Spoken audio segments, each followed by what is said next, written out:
Pagbati po sa inyong lahat mga kababayan at mga mahal po naming taga-subaybay. Ako po si Just Vlog.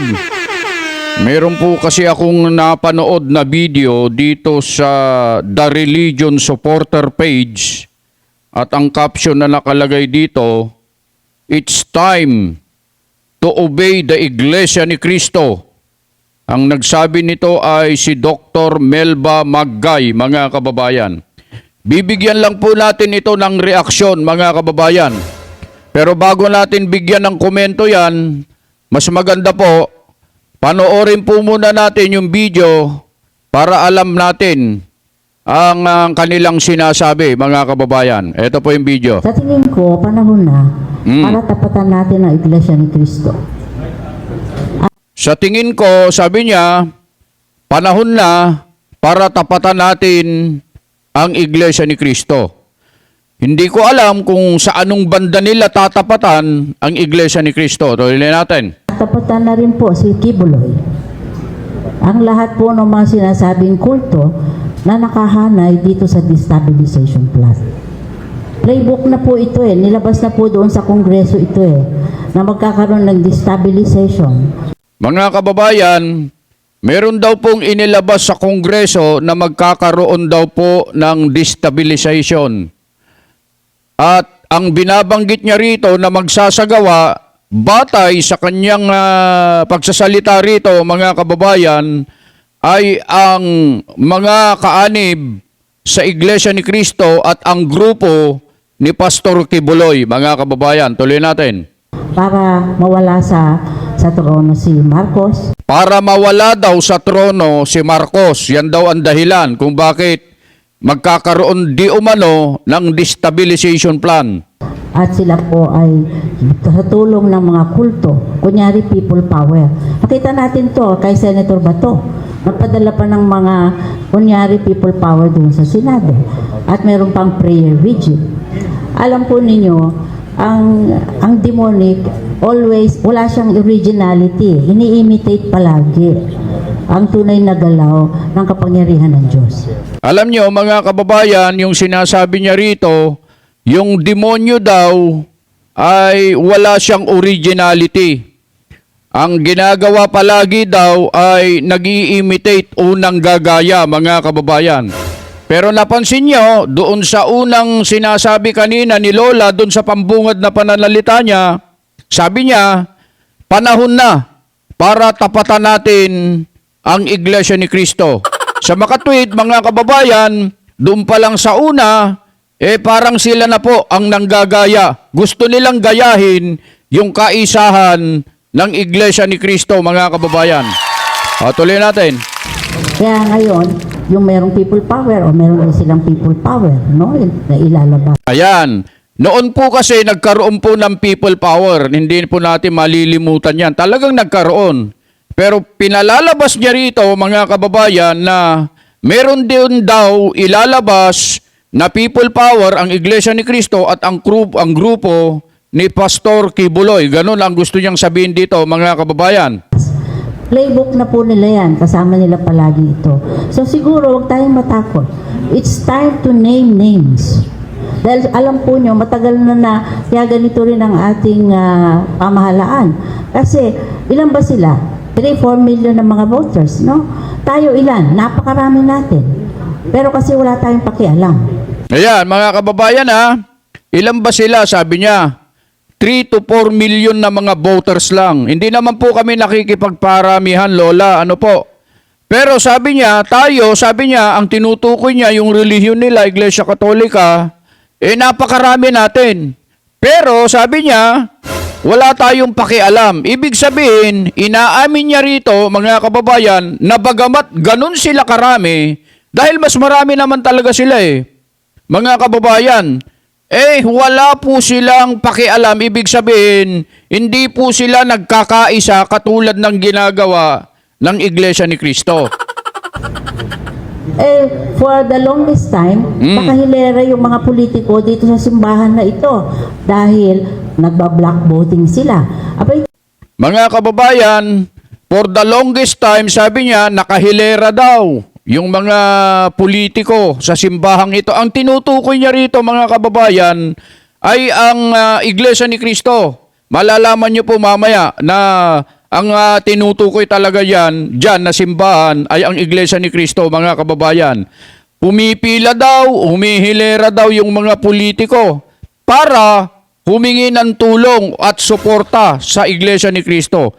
Mga kababayan, para po bigyan po namin kayo ng kabatiran, ang Iglesia ni Cristo po ay hindi nagpipilit, hindi man lang nag-i-initiate na sabihin sa mga politiko, hali kayo, pumila kayo dyan, humilera kayo dyan, para humingi kayo ng tulong namin, para suportahan namin kayo, para iboto namin kayo. Walang ganon na ginagawa ang Iglesia ni Cristo.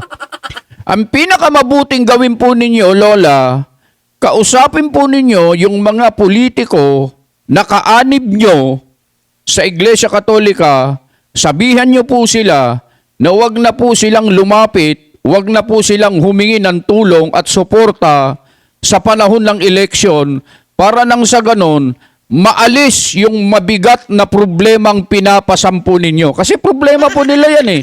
Yan ang pinoproblema nila, mga kababayan.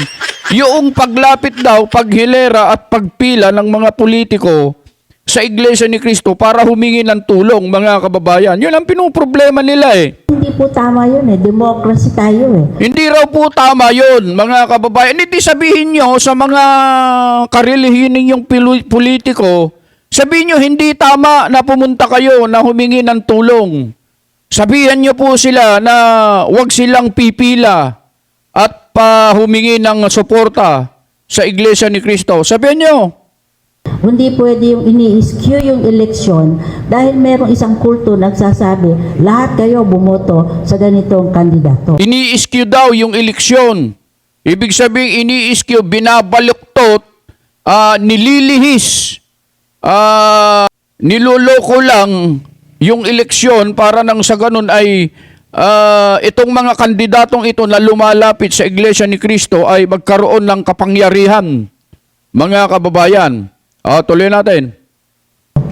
Marami pong mga mahuhusay tayo ng mga senador, kagaya ni Sagisag. Hindi na po siya tumuloy na kandidato bilang senator dahil ayaw niyang pumila dito sa mga humihingi ng boto ng INK. Ayaw, hindi na po namin problema yung Lola. At dapat maintindihan niyo po, Lola, na hindi po kami ang lumalapit sa mga politiko. Sila po ang lumalapit sa Iglesia ni Cristo. Kaya kung ayaw po nilang humingi, lumapit sa Iglesia ni Cristo, problema na po nila yon. Hindi na namin problema po yon.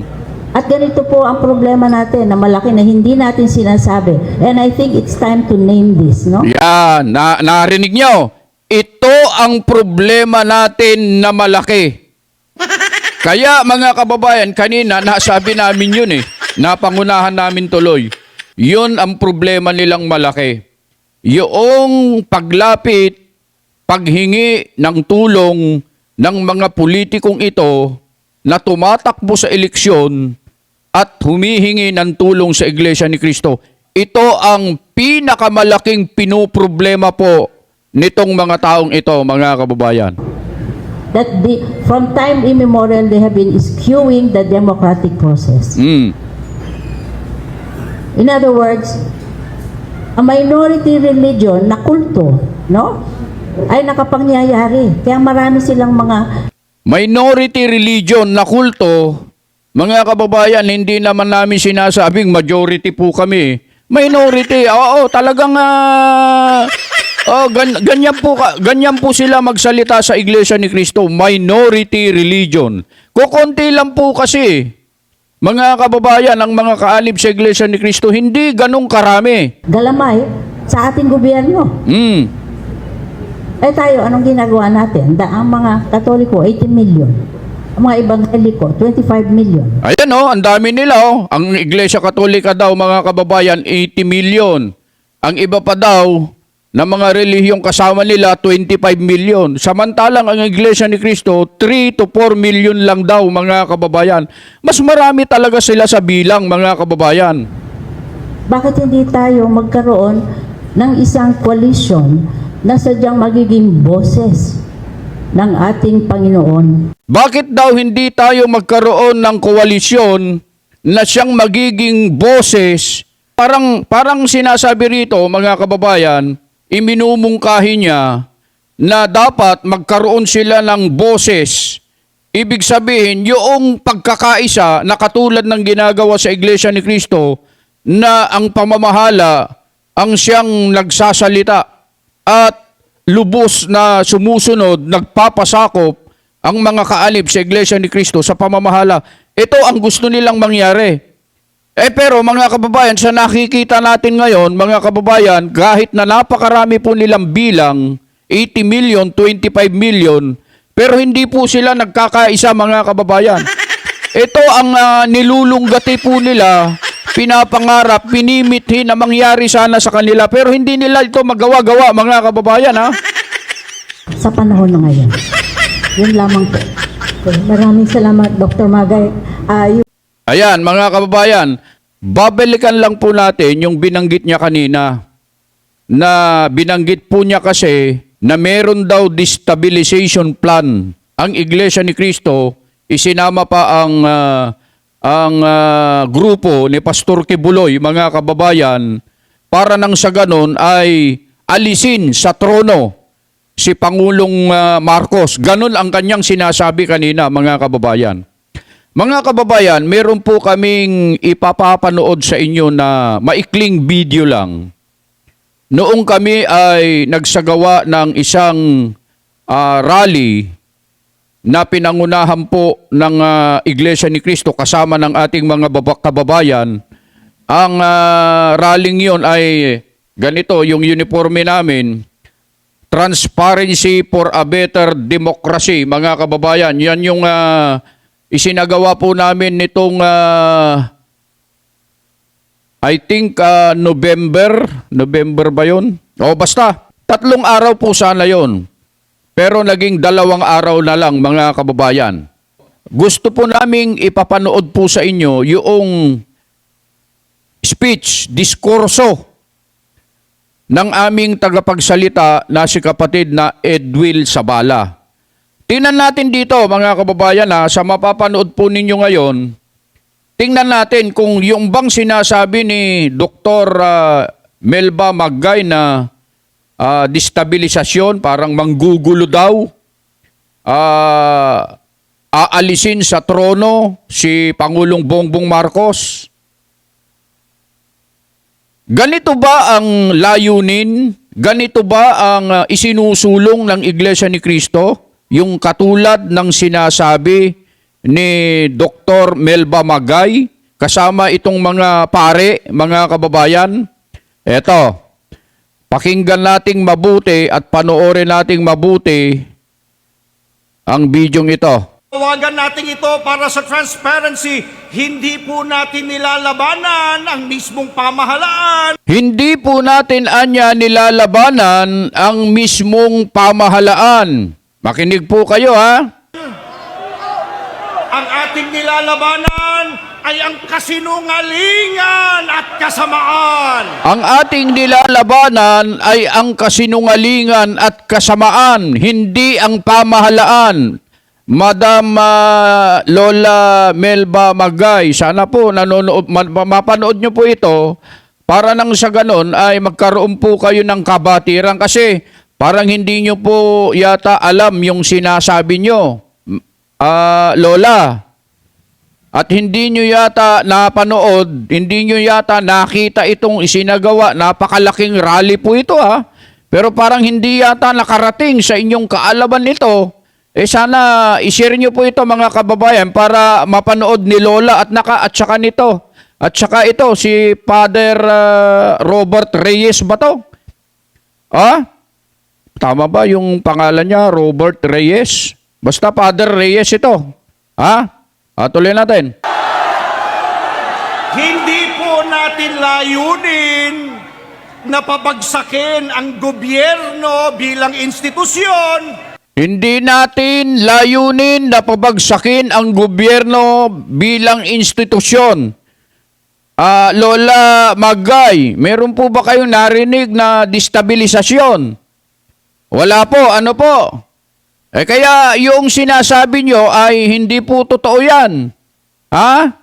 Kundi ano po layunin natin? Palakasin ito sa pamamagitan ng katapatan at accountability o pananagutan.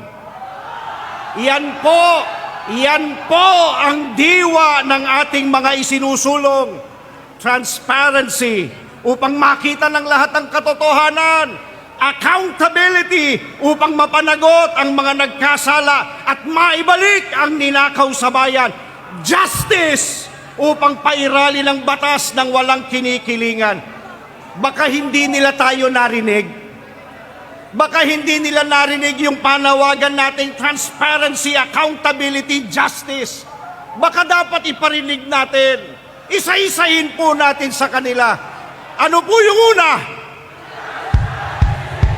Ano yung pangalawa? Isigaw natin yung pangatlo. Mga kababayan. Ayan mga kababayan ha. So, narinig natin yung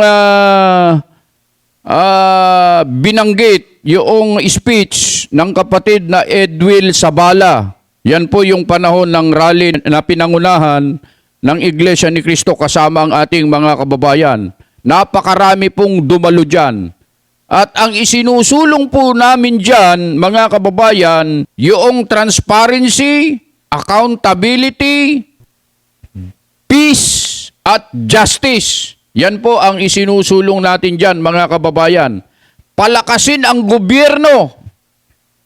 Hindi pumunta dyan para sirain ang gobyerno. Pumunta po ang Iglesia ni Cristo dyan sa napakalaking rally na yan. Nagkaisa po ang Iglesia ni Cristo upang isulong ang transparency, accountability, peace, at justice. Yun po ang layunin namin sa ginawa po naming rally. Kaya taliwas po ito sa sinasabi ni Lola na magkakaroon daw ng destabilisasyon plan o destabilization plan ang Iglesia ni Cristo. Isa pong napakalaking kasinungalingan po yun, mga kababayan. Ano po? Ituloy natin yung pinapanood natin kanina. Dr. Magay, I know that you are an award-winning social scientist. What makes you call Iglesia ni Cristo a kulto? Ayan. Pakinggan natin yung sagot niya. Pakinggan natin. Kasi po tayo ay merong batayan, no, ng ating pananampalataya. Meron daw siyang batayan ng kanyang pananampalataya. Pag sinasabi natin na tayo ay mga alagad ni Kristo, dahil kasama rin sa pangalan nila yun, Iglesia ni Cristo. Kung tayo ay tunay na Iglesia ni Cristo, naniniwala tayo sa anong sinasabi ng banal na kasulatan. Tama. Kapag ka ikaw ay Iglesia ni Cristo, ang Iglesia ni Cristo po kasi, mga kababayan, meron po kaming sinusunod na doktrina. At lahat po ng doktrina na yon nakabase, nakabatay lahat sa Biblia. Meron po bang aral na itinataguyod sa Iglesia ni Cristo na wala sa Biblia? Wala po kayong masasabi kasi lahat po ng yan, nakabatay lahat, nakabase lahat po yan sa Biblia. Ang mga aral na sinusunod po sa loob ng Iglesia ni Cristo. At ang banal na kasulatan, maliwanag po na kailangan tayo magsalita when it comes to issues of justice and righteousness. Ayan o. Meron pong nakasulat talaga sa Biblia na kailangan pagka mayroong issue ng righteousness at justice, kung mayroong issue tungkol dyan, kailangan magsalita. Kaya nga po, yun sinusunod po namin.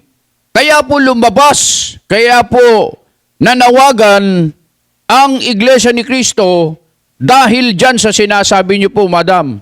Ginagawa na po namin yan. Yung po ang panawagan na banal na kasulatan sa atin. Hindi po tayo papasok, we will not insert ourselves sa political process for our own self-interest. Hindi po talaga, ma'am. Hindi po namin ginawa yon para sa sariling kapakanan, kundi para sa kapakanan ng mga kababayan ng bansang Pilipinas. Kung pansarili lang po namin yon, bakit pa kami pupunta ron? Mga kababayan, hindi po ba? Yan ay ginawa namin para sa kapakanan ng lahat. Kaya nga po napakarami po ang humanga na mga hindi po namin kapanampalataya, hindi kaalib sa Iglesia ni Cristo. Nagpapasalamat po sila, mga kababayan, sa Iglesia ni Cristo. Kasi mayroong isang relihiyon na tumatayo para nang sa ganun ay iparating sa pamahalaan ang mga hindi magagandang nangyayari at para magkaroon ng boses ang mga Pilipino, marinig ito ng mga nasa pamahalaan para maaksyonan nila, para masawata, matigil, mapuna ang mga gumagawa ng katiliwalian sa gobyerno. Hindi po yun sinasabi sa Biblia. Ang sinasabi, you bring forth justice sa mga makapangyarihan. Hindi sinasabi ng Biblia na you become a politically vested interest para makakuha kayo ng spoils. No? Wala po yan sa Biblia. Hindi po sabihin lahat ng mga nagsasabi na sila ay mga iglesia ni Cristo. Hindi po totoo yan. Kaya kulto ang tawag. At yun po ang tingin ng mga theologian, whether Catholic or Protestant. Kaya kulto po, kasi hindi naniniwala talaga at ginagamit lang na cover for their political interest ang pangalan ni Cristo. So ang sinasabi dito, mga kababayan, kaya daw niya tinawag na kulto ang Iglesia ni Cristo dahil hindi raw sumusunod ang Iglesia ni Cristo sa kung ano ang sinasabi ng ating Panginoong Jesucristo o kung ano ang sinasabi ng banal na kasulatan. Kaya daw niya tinawag na kulto ang Iglesia ni Cristo. Kung naintindihan niyo yung konteksto ng kanyang pananalita. Mga kababayan, mamaya sasagutin natin yan. Totoo ba yung sinasabi niya na hindi raw sumusunod ang Iglesia ni Cristo sa ating Panginoong Jesucristo? Totoo po ba ang sinasabi niya na hindi sumusunod sa kung ano ang nakasulat sa Biblia ang Iglesia ni Cristo? Kaya niya tinatawag na kulto ang Iglesia ni Cristo? Eto, panoorin pa natin at mamaya masasagot yan. Ang panahon ni Cardinal Sin at si Erap ang presidente, ang spiritual advisor ni Erap ay si Bilarde, Mike Bilarde.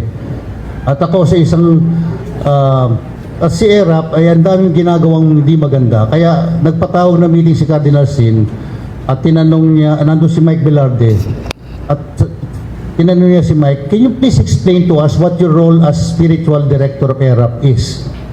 Sabi niya, I don't direct him, I just listen to him. Spiritual director, very careful siya, pero nagtaas ako ng kamay. Mike Bilarde, niloloko mo ang mga masa. Niloloko mo masa. Kapag kayo gusto nyong yumaman, baliktarin nyo yung payong nyo at itaas-taas nyo yan, sasaluhin ng payong nyo yung pera. Ng pera na galing sa langit. Ganon eh. Why do I... So I asked Mike Bilarde, nung sinabi ko kay Mike Bilarde, sabi niya sa akin, Father, there is a scriptural passage that says, do not judge lest you be judged. No, I'm not judging you. I see the effect of what you do on the masses. They don't think. They pray with you, but they don't think. Yan ang isang kulto. A cult does not, the members of a cult does not think. Ayan na mga kababayan ganun daw ang kulto, batay naman dito kay Father Reyes. Ang mga membro daw ng kulto, hindi raw nag-iisip, mga kababayan. They don't pray unless Hindi raw sila nananalangin. they are told to pray in a certain way. And then they are made to choose a candidate ordered by the head of the cult, because that head of the cult was in a meeting with that person, and I don't know what the horse trading is going to be. Ang kulto raw, batay pa sa kanya, ay sumusunod lang kung ano yung sasabihin ng leader at mayroong arrangement daw na isinasagawa batay sa kanya na hindi niya alam kung ano yung usapan at kapag may sinabi daw ang leader, sinusunod daw ng mga miyembro ng kulto batay sa kanya. The Catholic Church has never endorsed any candidate direct. Ang Katoliko daw hindi nag-endorso kailanman ng kandidato. Mga kababayan, ha? Noong panahon ni Lenny, we created the Priest for Lenny. I said, no, that is not a good name because ultimately we are not for Lenny. So we changed our name from Priest for Lenny to Priest for the Moral Choice. We exist for the moral choice. Ang kulto is not for the moral choice, Paterno. It is the choice dictated by the cult leader. And this is the problem. If we have a cult with 3 million members, 5 million members who do not think for themselves, that is a problem. And if you have a cult that tells a senator, a mayor, a congressman, if you want to win the election, you have to be on our side. That is a cult.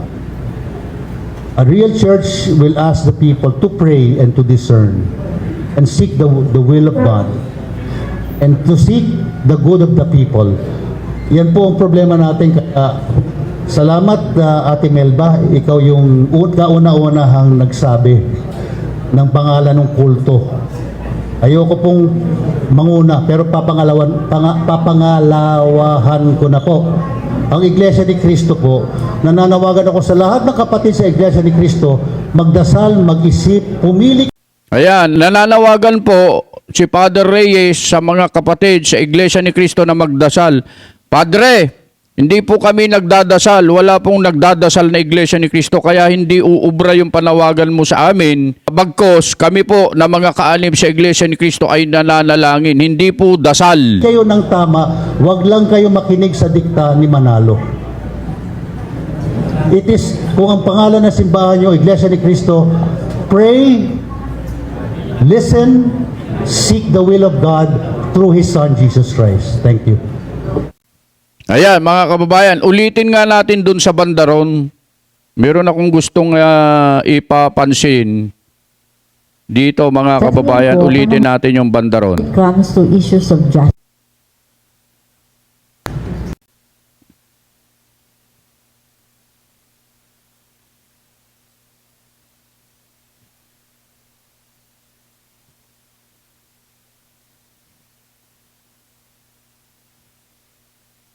Ate Melba, ikaw yung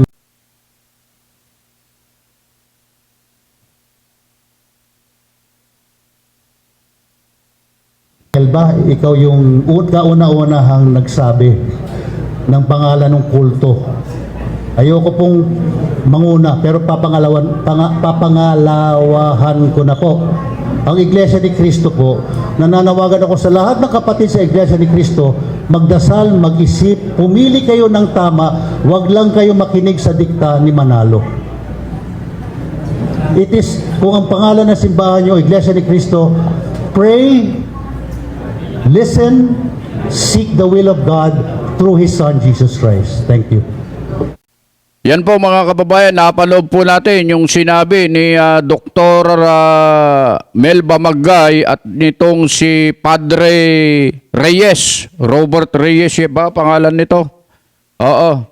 Basta, oo, si Padre Reyes yata to. Mga kababayan, hindi ko kasi, wala kasi akong pakialam dito sa mga ano yung ito eh. Napanood ko lang kasi ito kaya binigyan natin ng reaksyon mga kababayan. At mamaya, mapapanood po ninyo mga kababayan, yung mga kasagutan doon sa mga sinasabi nila, batayan nila kung bakit daw nila tinawag na kulto ang Iglesia ni Cristo.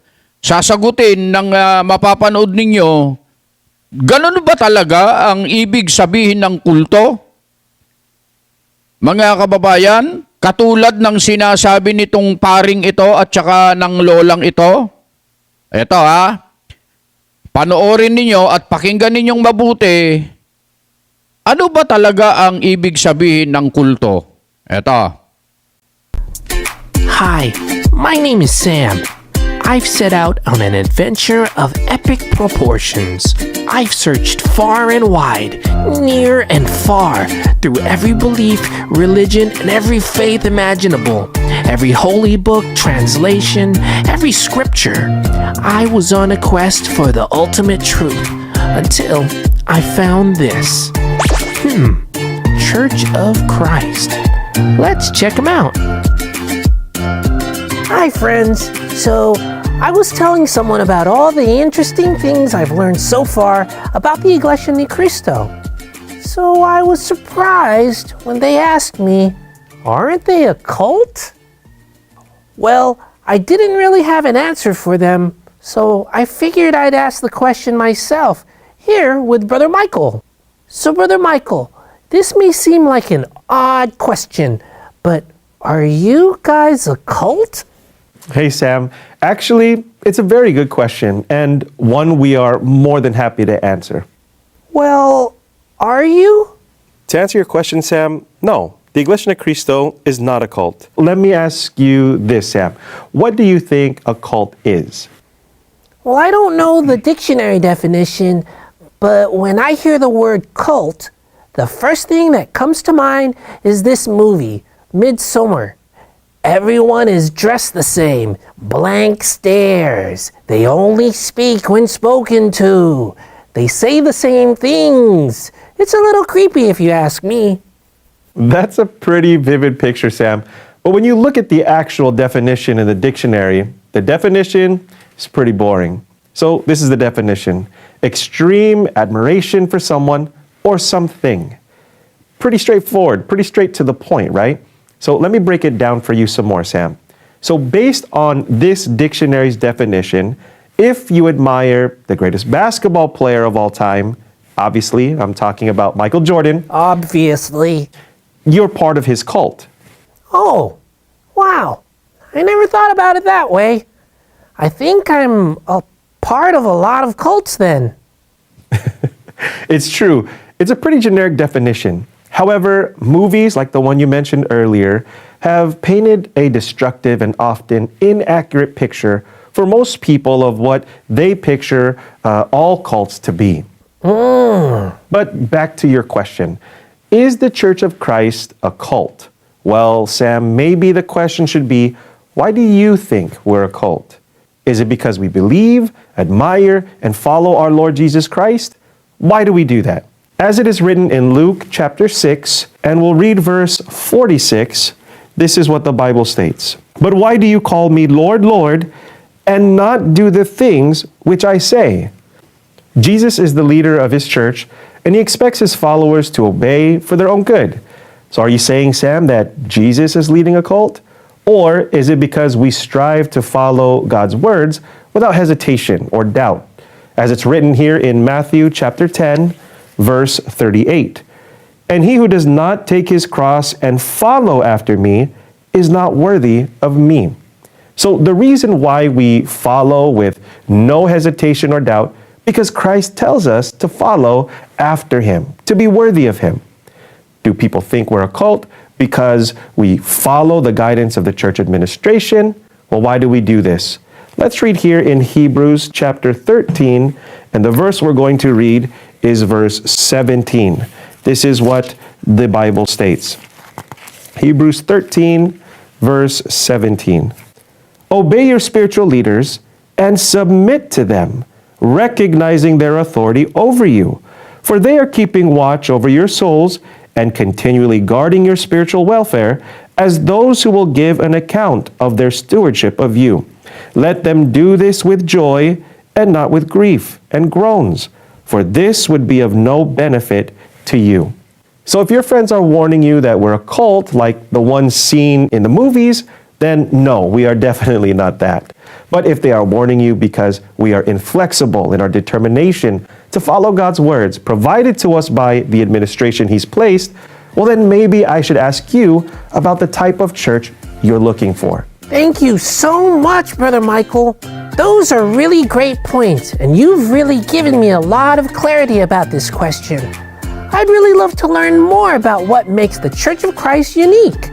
Thank you so much. Anytime, Sam. Bye. Ayan, mga kababayan ha.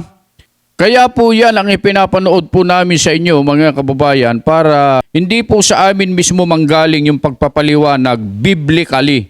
Okay? Gusto namin po kasi na sa pamamagitan po ng Biblia masasagot yung sinasabi ni Father Reyes at saka ni Lola Magay mga kababayan. At dito mga kababayan, sana po naunawaan ninyo yung ibig sabihin ng kulto. Kung ang Iglesia ni Cristo ba ay kulto o ang dapat na itanong ay ano ba ang ginagawa ng Iglesia ni Cristo kung bakit tinatawag silang kulto? Sana naintindihan nyo yung mga puntos. Huwag nyo na lang intindihin yung bata dyan na, na nagsasalitang nakaupo at nagtatanong. Sana ay nag-concentrate kayo. Huwag doon sa bata na nagtatanong, kundi doon sa mga nilalaman ng tanong at nilalaman ng sagot ng ministro, mga kababayan. Ha? Sana malinaw po sa inyo yan. Hindi ko na po pahahabain, hindi ko na po dadagdagan ng pagpapaliwanag kasi napakalinaw naman na ang pagpapaliwanag. Kaya po yung nagsasabi na ang Iglesia ni Cristo ay kulto, mga kababayan, baka kayo po ang nararapat na tawaging kulto at hindi po ang Iglesia ni Cristo, ha? Malinaw po yan, mga kababayan. Kung gusto nyo pang malaman, kung gusto nyo pong makarinig pa, gusto nyo pong laliman ang inyong mga kaalaman, gusto nyo madagdagan ang inyong mga nalalaman, idea, tungkol po sa mga aral sa loob ng Iglesia ni Cristo, mga kababayan, welcome po kayo na sumama, makinig sa aming mga pagdudoktrina, pagmimisyon. May mga kapilya malapit po sa inyo. Pumunta po kayo doon at magtanong. Tanungin nyo para maipaliwanag sa inyo yung mga gumugulo sa isipan ninyo. Huwag kayong magpapaniwala dyan sa mga sabi-sabi, sa mga naririnig nyo, sa mga napapanood nyo, katulad nitong sinasabi ni Lola Magay at saka nitong si Padre Reyes, huwag kayong magpapaniwala dyan, mga kababayan. Makinig kayo, magtiwala kayo doon sa mga sinasabi sa loob ng Iglesia ni Cristo. Wala naman po silang alam tungkol sa mga aral ng Iglesia ni Cristo. Yung mga aral nila, alam nila yon, mga kababayan. Yung aral ng Iglesia Katolika, alam nila yon. Pero yung aral ng Iglesia ni Cristo, hindi nila alam. Bakit? Yan namin natitiyak na hindi nila alam kasi maging yung salitang kulto, hindi nila naiintindihan, mga kababayan. Mabuti na lang at may mga ganitong pagkakataon para nang sa ganon, maipaliwanag sa ating mga kababayan ang tungkol sa bagay na yan, lalong-lalo na doon sa gumagamit ng salitang kulto, hindi alam kung kanino ipatutungkol. Baka sa inyo po yan at hindi po sa Iglesia ni Cristo, mga kababayan. Sana po naging malinaw, maliwanag ang tinalakay natin ngayong araw. Sana po ma-share po ninyo ito, mga kababayan, mga kapatid, para nang sa ganon, makarating din po sa iba na hindi pa nakakapanood nito at hindi pa nalalaman ang tungkol sa mga bagay na pinag-usapan natin dito. At mag-subscribe na rin po kayo, mga kababayan. Mag-like at pindutin nyo na rin yung notification bell natin dyan para updated po kayo sa mga videos po na i-upload natin sa mga susunod na mga pagkakataon. Beno, mga kababayan, Luzon, Visayas at Mindanao, mga kababayan po namin dyan sa abroad, mga kababayan po naming OFW, mga kapatid, saan man po kayong lupalop ng daigdig naroroon, ang inyong lingkod, Just Vlog, laging bumabati po sa inyo at nagsasabing, lagi po kayong mag-iingat, ano man po ang inyong ginagawa.